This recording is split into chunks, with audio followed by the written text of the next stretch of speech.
this month, 3 Toronto area synagogues were shot at within the same week, raising new fears about rising anti-Semitic violence in the city. Police in both Toronto and York region vowed to be relentless in solving the crimes.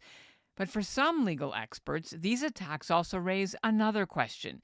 Even if the police do find who did it and charge them, will the justice system respond to anti-Semitic incidents the same way it's been doing for the past 2.5 years, since October 7th?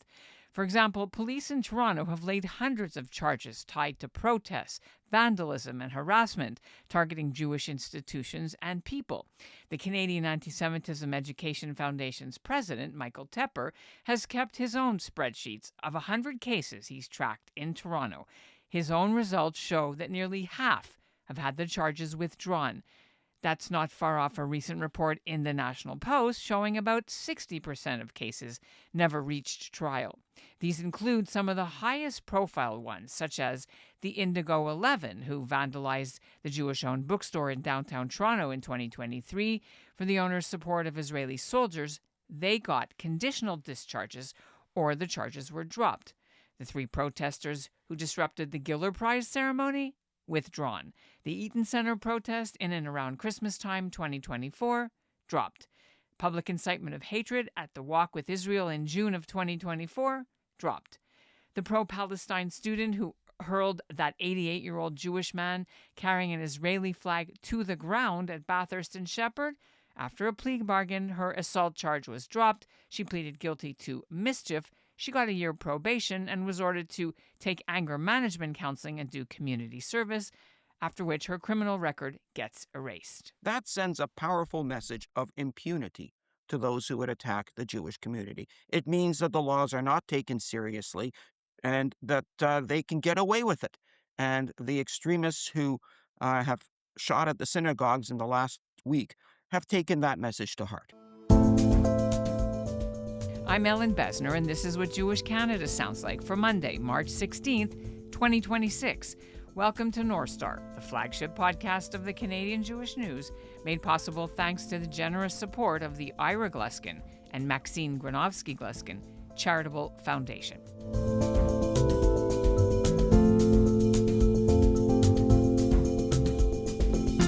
Although Premier Doug Ford ordered the Attorney General to ask for an injunction Friday to try to stop Saturday's Al-Quds Day parade in Toronto, that application was unsuccessful. The judge said the government should have come to court a lot sooner, not 3 hours before the rally was set to start. And besides, the judge ruled, what about free speech? Plus, he said the police don't need an injunction to enforce the law. Legal experts who monitor anti-Israel protests in and around Toronto since October 7th say that may be true, police don't, but privately, one detective told a synagogue member whose building was shot at last weekend his concern is that the criminals, if they're caught, will get off too easily, with penalties that are a slap on the wrist. In Canada's criminal courts, about 1/3 of all charges are typically withdrawn or stayed before trial, but on today's episode, we heard that in the anti-Semitism-related cases here, the proportion appears closer to half.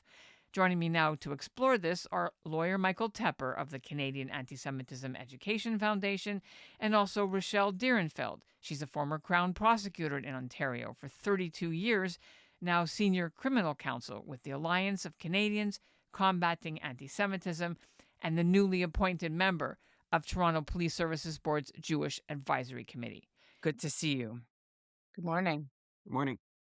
When you heard about the Toronto shootings the past week, what went through your mind and what did you do? Well, first, I was very relieved to hear that no one had been killed or injured. And I was very gratified and grateful for that fact.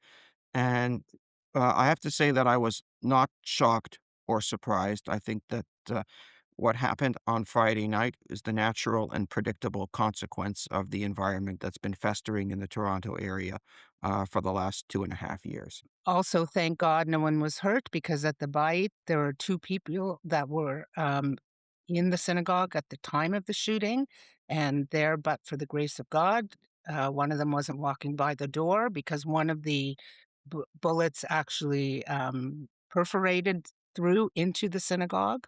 But Yes, it was the inevitable consequence of what has been going on in this city for the last 2.5 years. The hate speech, both online and in person, that we've seen at protests that has been festering. And this is the inevitable consequence of that hate speech that has gone unchecked by the police. So you're talking about hate speeches behind this.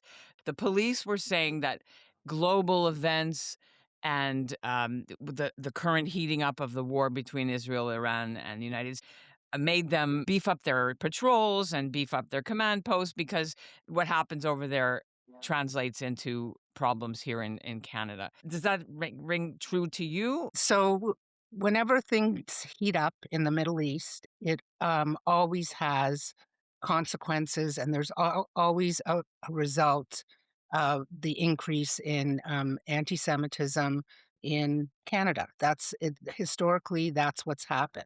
And so, with the latest events in the Middle East, with the war on Iran, that has caused an uptick of anti-Semitism and the type of conduct that we are seeing, especially over the last number of weeks. What I would say is, of course, what happens in Toronto is a reflection of what happens in the Middle East.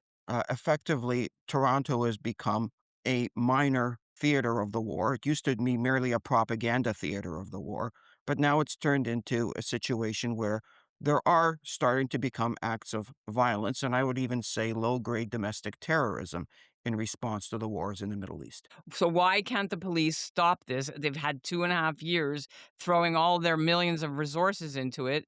What's the problem? The problem is that police, it appears, as a policy, are exercising their discretion to de-escalate when hate speech is occurring. And instead of arresting those who are proliferating this hate speech, they're allowing it to go unchecked.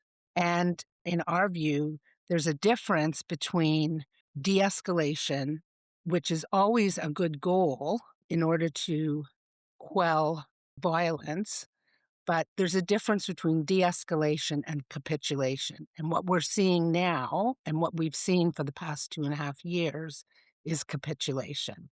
So we've seen multiple protests where hate speech is permitted, where police stand by, often not not even understanding that what is being said is anti-Semitic, and allowing it to occur because no one is being hurt, no property is being damaged, and that is viewed as a success as far as they're concerned, ignoring basically the hate speech that is being proliferated. But it goes beyond the police. As they say on Law and Order, the public is represented by two separate and equally important groups: the police who investigate crimes and the district attorneys that prosecute the offenders. The problem is also with the crown attorneys here in Canada, where charges are being regularly withdrawn either for so called common law peace bonds that don't require anything material, or for no reason at all. They're simply dropped. And that sends a really important signal to the perpetrators. It started with the Indigo 11. about 2 years ago, where people were arrested for vandalizing a downtown Jewish owned bookstore with paint and glue, and of those people, two of them received discharges, and the rest, the charges were dropped altogether. That sends a powerful message of impunity to those who would attack the Jewish community. It means that the laws are not taken seriously and that they can get away with it. And the extremists who shot at the synagogues in the last week have taken that message to heart. You're saying that the people who were involved with the Indigo protests, which are mostly professors from York University and activists, are the same kind of people who are shooting up synagogues? No, they're not the same kind of people.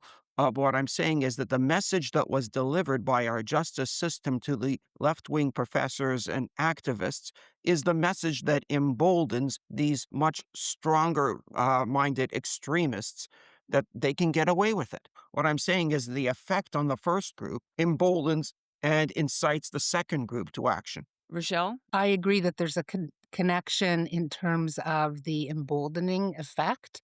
And what has been happening is that when police do lay charges, they are often diverted by the Crown. So instead of making their way through the criminal justice system through to a trial or a guilty plea, the Crown exercises their discretion to deal with the charge outside of the court system, which is known as diversion. The offenders will do some kind of upfront work, whether that's counseling, whether it's a letter of apology, whether it's community work, and then come back to court, and then the Crown will withdraw the charge. This is something that the Criminal Law Division at the Ministry of the Attorney General can directly influence. There are very well-known policies with respect to domestic violence, for example, or firearms offenses or child abuse offenses where discretion of the Crown is curtailed.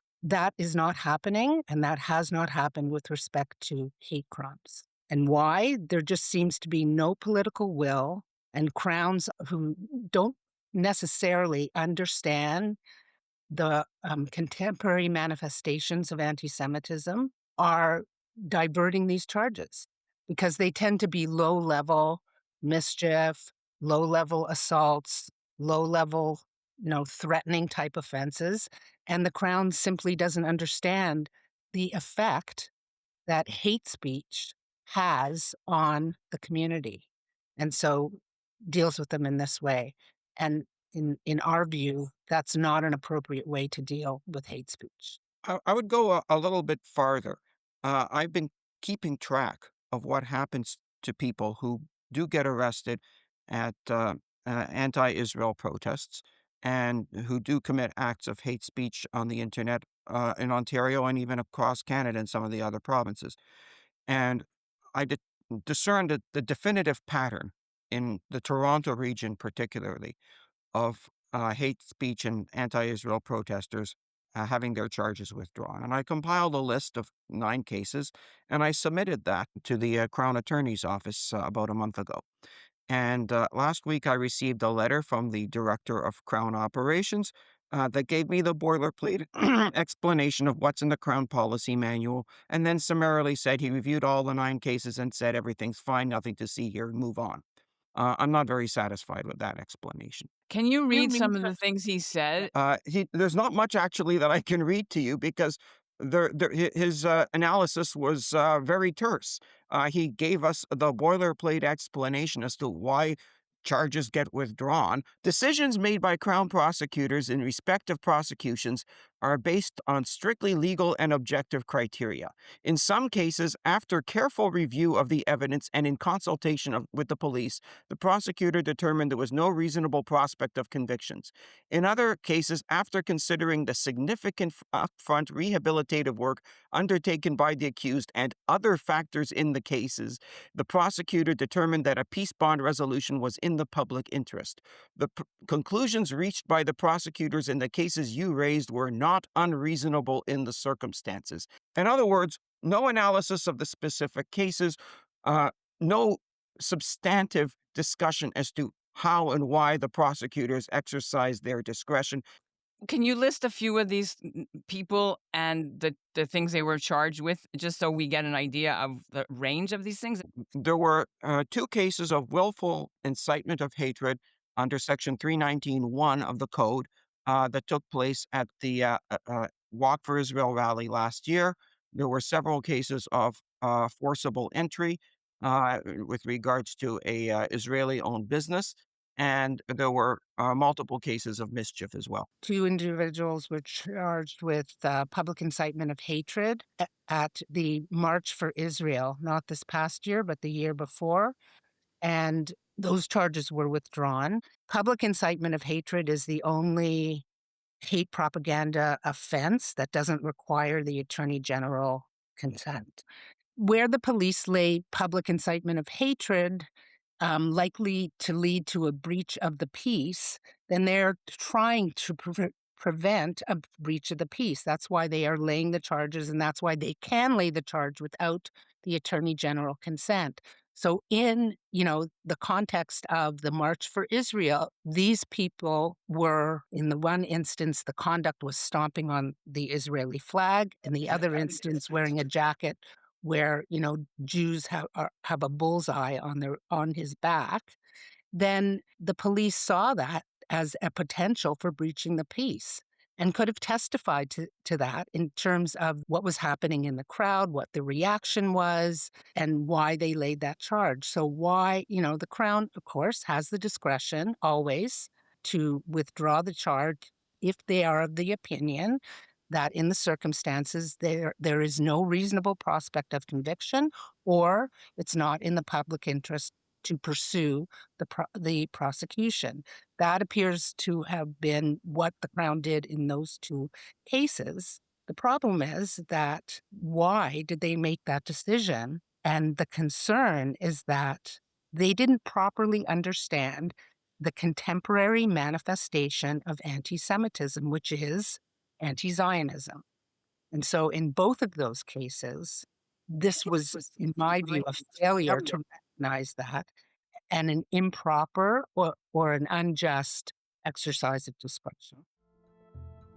Coming up, how decisions inside the justice system in Ontario may be shaping what happens on Toronto streets.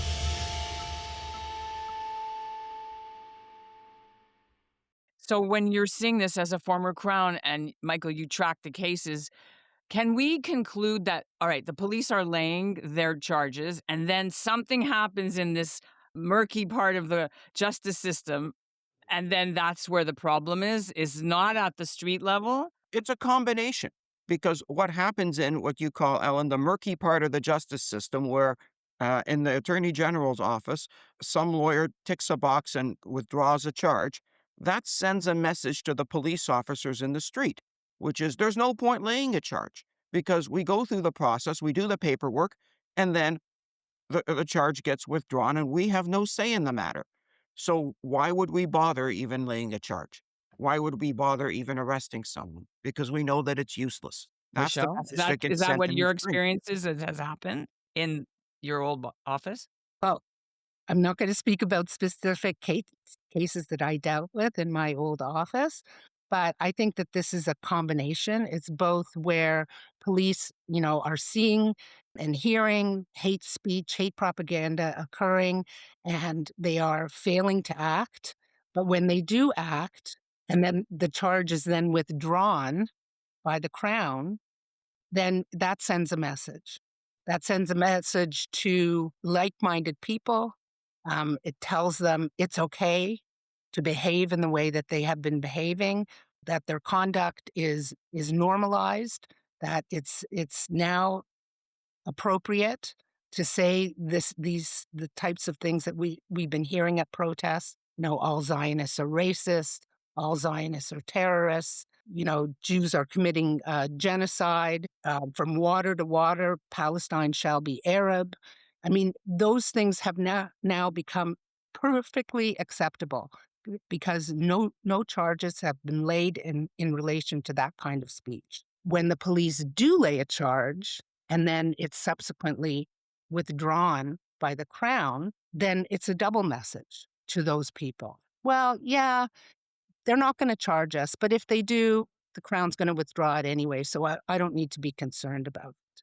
And so that continues to proliferate, it continues to fester, and what we have is what we've seen in the last week. Synagogues being shot at, Jewish-owned businesses being shot at. This has become so normalized. It's just become part of our daily routine. Michael, you've been following these criminal charges. I've seen your spreadsheet. I don't think there's anyone else in Ontario, maybe in the government, that has this. After doing this for 2.5 years, what surprises you the most? And there are some Jewish names in there too, a few. What surprises me is the finding that, in fact, in many cases, crime does pay, that there are no practical consequences. A person has to be arrested 2 or even 3 times for the justice system to kick into gear, and that the system is all too eager, even if someone pleads guilty, to grant them discharges. We have in Ontario something called the principle of restraint, which requires the judge to essentially impose the lowest possible sentence and to avoid incarceration at all costs. And it sends a message that actually, the consequence of getting arrested is 5 or 6 court appearances, and all I have to do is hire one of the 4 or 5 lawyers who specialize in defending these anti-Semitic hate crimes, and they'll do their thing, and then I'll get off.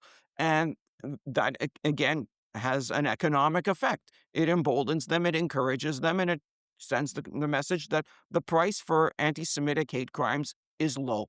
I'm just wondering if you have a total. Well, I'm tracking about 100 cases currently, of which I would say 40 or 50 have resulted in withdrawn charges. Well, to me, it seems like this is a political answer. What do you say? Like, what do the politicians need to do? Well, the politicians can act at a policy level. They can't intervene in a particular case. No, the attorney general cannot say to a local crown attorney, make sure this person goes to jail and take this case to trial. But what they can say is, if you are going to drop a hate crime charge, you need to send it to me and I need to review that personally. They can ask for the director of Crown Operations to personally review every single case where a hate crime charge is being withdrawn. There are lots of policy decisions that the Attorney General can take, but is not taking.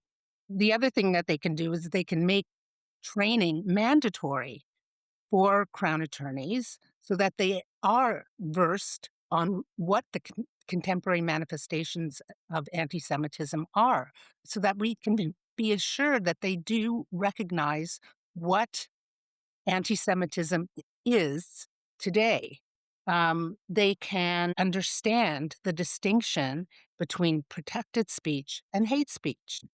Getting back to the synagogue shootings, there's something I like to observe that's been making the rounds on social media. The publication of the list and the website on the Maple that's published by a fellow named David Mastraki. David Mastraki published a list of Jewish institutions that he labels from GTA to IDF. And on that list of 7 institutions, there are 2 synagogues, exactly 2, Shara Shemayim and Beit Abraham Yosef of Toronto. Both of those synagogues were shot up on Friday night. In horse racing language, that's called an exactor, where you pick both the winner and the second place horse in the contest. And that's a pretty high odds bet. So I'm saying it's a pretty remarkable coincidence if those synagogues were attacked and it had nothing to do with what Mr. Mastraki was published. I think the far more likely outcome is that these synagogue shootings are the natural and predictable consequence of that publication. So, what do you say is happening? That this is actually incitement to violence against Jewish targets? I wouldn't necessarily go that far, but what I would say is that it's reckless endangerment, reckless indifference. Whether that list is being published and the publishers know or ought to know that that is virtually the inevitable consequence of that publication in this current environment. I'm not sure if any of you are aware, but there's been some efforts by some of the previous doxing lists, the parents of IDF soldiers that were doxed. And full disclosure, some of my relatives are on that list too. If you look it up, there's some Besners on there too. To try to shut this website down financially by having the payment credit card clearing systems no longer allow processing. That's by Shurat Hadin, and some of the parents are also trying to do a legal way to get this website down. Can you at all, any of you, speak to the developments on this? Well, I can't speak to the developments, but I can suggest one thing that could be done, aside from a potential criminal investigation, which would be that for some of these people to march into court to a justice of the peace and ask for a peace bond against the publisher, because this material is putting their safety at risk. The publisher isn't directly encouraging and saying, oh, go out and get these people. But what he is doing is he's publishing a roadmap. So when you connect the dots, effectively, he's creating a chain of reasoning that anyone can follow that would encourage extremists to do exactly what they did on Friday night, or worse. Look to the case of Matthew Althorp, for example. He's about to be sentenced at the end of the month for committing willful promotion of hatred for a terrorist group, as well as other terrorism offenses. He pled guilty last year, and he's going to be sentenced at the end of the month. The Crown is asking for 20 years. As a result of his manifestos that were published online, there were 6 attacks or plots to attack people or critical infrastructure where the terrorists themselves who perpetrated these acts said that they were inspired by Mr. Althorp's manifestos. So there is the direct connection between the dissemination of hate speech and acts of violence and domestic terrorism. Hate speech radicalizes others and motivates them to commit hate crimes and acts of terror. That is what we are seeing. And the police need to understand this. It not only has an impact, in this case, on the Jewish community, but it also acts as a stimulant for these people to commit these heinous acts. And it emboldens hate mongers to continue and escalate their conduct when the police don't act. Now, thankfully, in the case of Matthew Althorp, the police did act and the Crown did act, and he pleaded guilty and hopefully will be sent to prison for a long time. Lastly, is this Bill C9 something that you think might fix this problem that we've spent 40 minutes talking about? Doesn't add much to the hate propaganda laws that we already have, but it sends a message, in my view, that those types of symbols will not be tolerated when they're used to promote hatred. What would be more effective, in our view, and this is something that my organization has submitted to Parliament, is the offense of willful promotion of terror. And so it uncouples the offense of using those symbols from having to prove that it's hateful. It requires proof beyond a reasonable doubt of vilification and detestation. It's the highest form of hate imaginable. So if we take that away and just say, showing these symbols, showing a Hamas flag, showing a Hezbollah flag, anything to do with showing a PFLP flag, for example, or an ISIS flag, or the Nazi Hakenkreuz itself should be an offense. There's no defense in law for having those symbols or using them in any manner. So why don't we just outlaw that? So that is what we would prefer. The real problem is that there's no transparency as to how the attorney generals actually give their consent and what criteria they employ. I put out a Freedom of Information request to the attorney generals of all 10 provinces, and not a single one of them gave a clear answer as to how this discretion is exercised. Only one province, British Columbia, was willing to provide any statistics. Ontario point blank refused to give any statistics of how many hate crime charge proposals were laid and how many were granted and how many were declined, or any information as to how the attorney general makes those decisions. When there's no transparency, that's when the Jewish community thinks, oh, maybe they have it in for us. So I think that transparency and clarity as to how this process works is essential to its credibility. Well said. We have to end it there. Thank you both for being with us on the Canadian Jewish News podcast. Thank you. Thank you. Late Saturday, Toronto police announced they charged 2 people at the Al-Quds Day rally with hate-motivated crimes.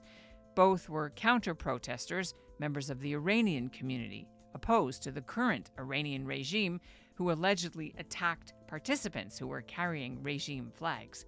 And that's what Jewish Canada sounded like for this episode of North Star, made possible thanks to Ira Gluskin and Maxine Granovsky-Gluskin's charitable foundation. What do you think is happening here? Write to us at info@thecjn.ca. Our show is produced by Zachary Kauffman and Andrea Varsany. The executive producer is Michael Fraiman. The editorial director is Alicia Richler. And thanks for listening.